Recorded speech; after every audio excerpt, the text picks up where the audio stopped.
Welcome to Kevin at 7, where we help you find your superpowers. You can master getting yes without the BS. You want to make today powerful, you seize it. Let's talk about marketing today. We'll talk about the 3 secrets to an effective marketing piece. Now, what is a marketing piece? A marketing piece would be like a flyer, a postcard, a mailer, anything that you send in the mail, any kind of just listed, just sold cards, open, coming soon mailers, something you mail to an expired or for sale by owner, or anything you hand out, okay? To me, even a business card, okay, would be a marketing piece, right? You're marketing yourself. So I am going to give you today the 3 secrets, the 3 things that every effective marketing piece must have.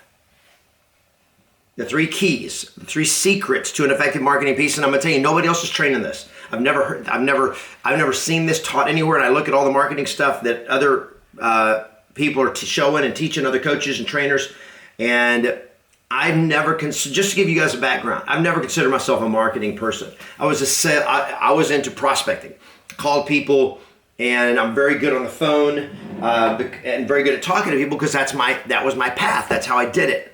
So I built my business by prospecting, not by marketing. I mean, I almost spent no money on marketing my entire career. And so that's why the book of Yes is a book of conversations. It's what you say when you're in a conversation with somebody. Okay, so these are the best scripts, real estate scripts ever created, because that's my craft. That's what I was great at. However, the world has changed in so many ways that in our civilization, our culture has changed that it's harder to get people to talk to you.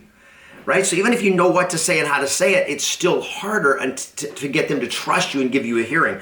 And so because of that, I realized that I've got to learn, and I've got to grow and learn how to help you guys, help real estate agents, help my coaching members, help them connect with people who aren't willing to talk to them yet, until they have some credibility and so forth. And marketing is a way to get in front of a lot of people that you're never going to get to have a conversation with unless you have marketing that attracts them to you enough that they will go like, okay, I'm in for that. All right, so there are 3 secrets to every piece of effective marketing. And I just threw away yesterday a business card. So I had a business card from a top producing agent that is going to do nearly 100 deals this year.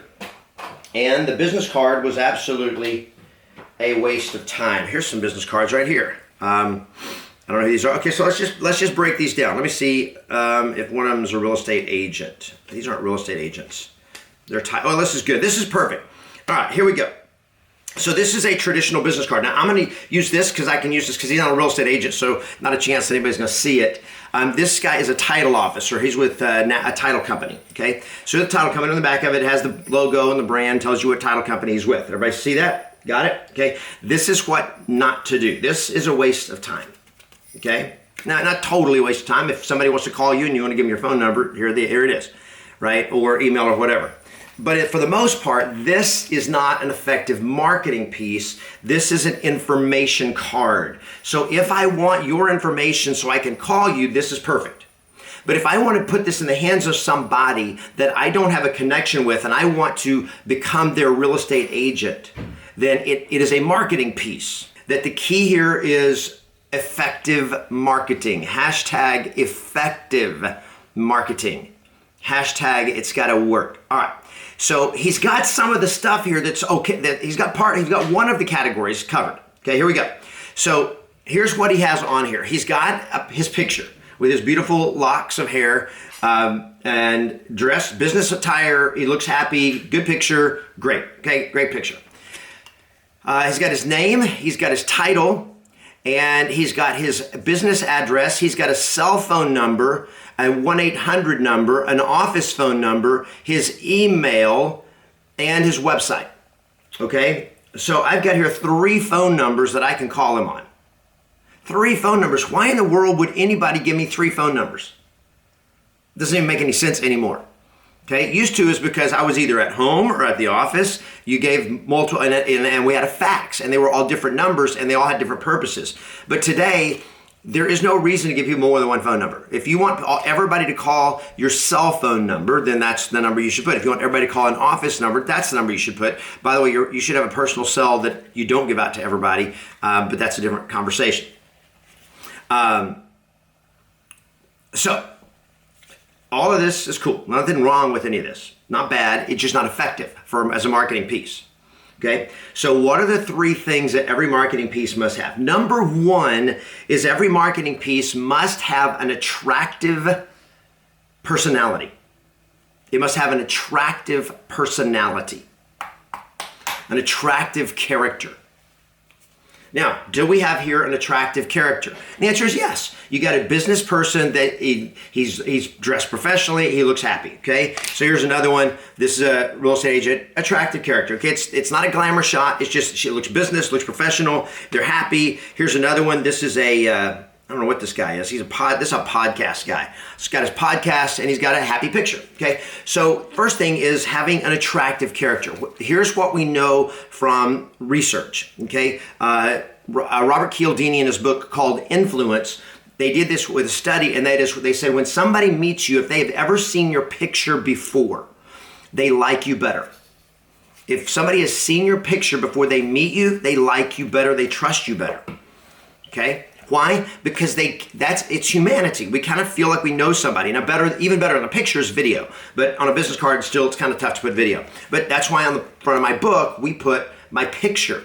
Is because when you see the book, you're like, okay, all right, there's the attractive character. This has nothing to do with looks, okay?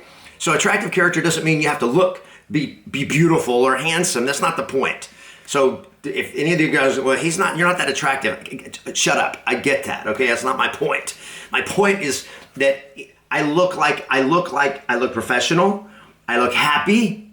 I look like I'm excited to talk to you, right? That's the attractive character. So number 1, every piece of marketing that you ever send for the rest of your life, every business card, every direct mail, every postcard, every mailer should have your beautiful, attractive picture on it of you being the attractive personality. Number 1, attractive personality. That's the number 1 thing you got to have. Okay. Number 2, the second thing you got to have is you must have an audacious promise. An audacious promise. An audacious promise. What is an audacious promise? You gotta, if this is a marketing piece, now again, if I'm just giving you my business card so you have my phone number, that's not a marketing piece. That's just business information. But if I want to attract somebody, I'm trying to win business. Marketing is about attracting and winning business, right? If I'm gonna attract people to me and make them want to talk to me, that's what a marketing piece is supposed to do, is make people want to reach out to you. Make them want to come to you. I've got to give them a reason to come to me. So if I just put, for example, real estate agent. So, and I wish I thought ahead. I'd have a bunch of business cards. Okay, real estate agent. Well, why does that make there's no promise there? Why would I call you over all the other thousands of real estate agents that I know? Because everybody knows a lot of agents, right? So why would I call you? So there must be an audacious promise. So as just a very simple example, your home sold in 28 days, guaranteed. We sell your house for more money, guaranteed. A guaranteed sale is one of the best audacious promises out there. Now, there was almost nobody offering a guaranteed sale. Today, there are more and more people doing it, so it even becomes more critical that you have an audacious guarantee, an audacious promise. If you hire me, I'm going to do something for you that will blow your mind. That's an audacious guarantee, an audacious promise. It's got to be a big, hairy, audacious promise. If you want, I've got to give them a reason to reach out to me. Otherwise, I'm just as I describe it, I'm just a doormat in a warehouse full of doormats. You're just one of thousands and thousands of real estate agents in your market. Unless you're in a really tiny market, and then you're one of hundreds and hundreds, right? So, number 1 is an attractive personality. Number 2 is an audacious promise. And then number 3 is a clear, easy, attractive call to action. It's got to be a compelling call to action. Now I've got your postcard. I see it, and it's got you on it. And you're pretty, or you look like somebody I like. You look professional. I like that. So you're an attractive person. I'm like, okay, cool. I like this person. And you're promising you can get my home sold in 28 days, guaranteed for top dollar.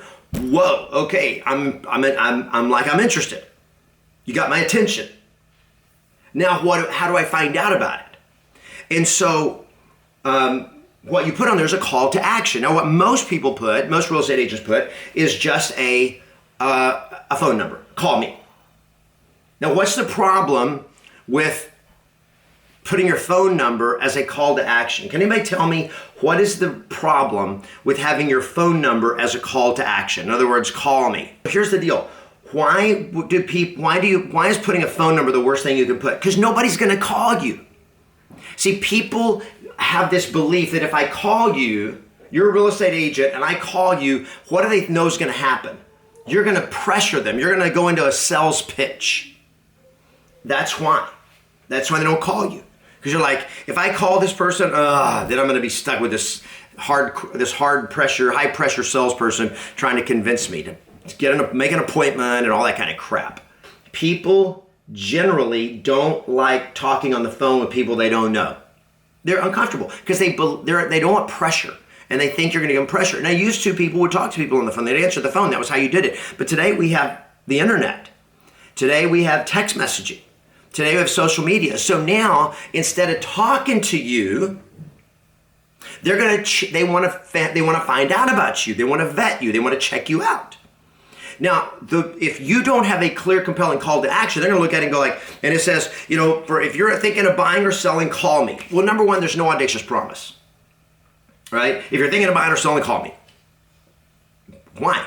Why would I call you if I'm thinking of buying or selling? Because you're a realtor? I know lots of realtors. Okay? If you're thinking of buying or selling, I will get your home sold in 28 days for top dollar guaranteed.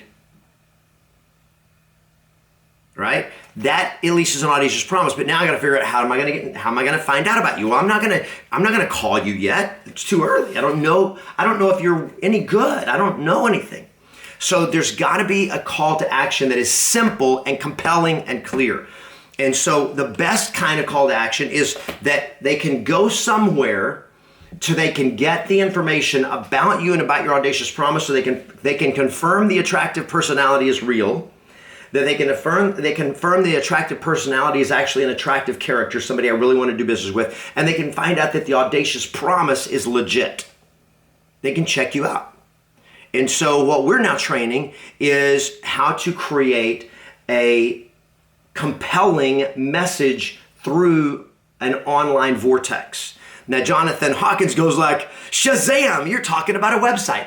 Well, yes, but see, the problem is that 99% of all real estate agent websites are just rubber walls or brick walls. People see them, they come up to them and bounce right off of them because it doesn't confirm, it doesn't give me any information about this audacious promise or this attractive character. In fact, most real estate websites, all it has is a picture of you and then it has a search engine like Zillow. That's it. So so people come check you out and they're like, well, there's nothing special here, just like all the other real estate agents. Or if you have stats and you put your stats, to go like, they're just bragging. There's nothing compelling that pulls them in. So what we've created is what we call the real estate vortex. And the real estate vortex I've been training now for 6 years. However, the one part that was missing of it was the marketing part. And that was what we now call the Seller Vortex. That is, how do I generate leads by giving people, putting in their hands the attractive character, you, with an audacious promise and a clear call to action that they can go check you out. Anything that you put on your website that is just the same as Zillow can offer, you're beat already, because they trust Zillow because they recognize Zillow. They don't trust you because they don't know you. This is all about marketing, my friends. Okay? You can also do it if you don't have a website. To do it for simple starters, you just figure out, if I get somebody to call me, all right? If I get somebody to call me, how can I make them know that I'm not going to dog them? So if you put on here like your home sold for $28, Yours home sold for top dollar in 28 days guaranteed. Call me, give us a call. I'll explain it in 10 minutes by phone. Now they feel a little better that you're going to only talk to me for less than 10 minutes. Then you're going to explain it. Now you're not going to pressure me. So that kind of thing is better.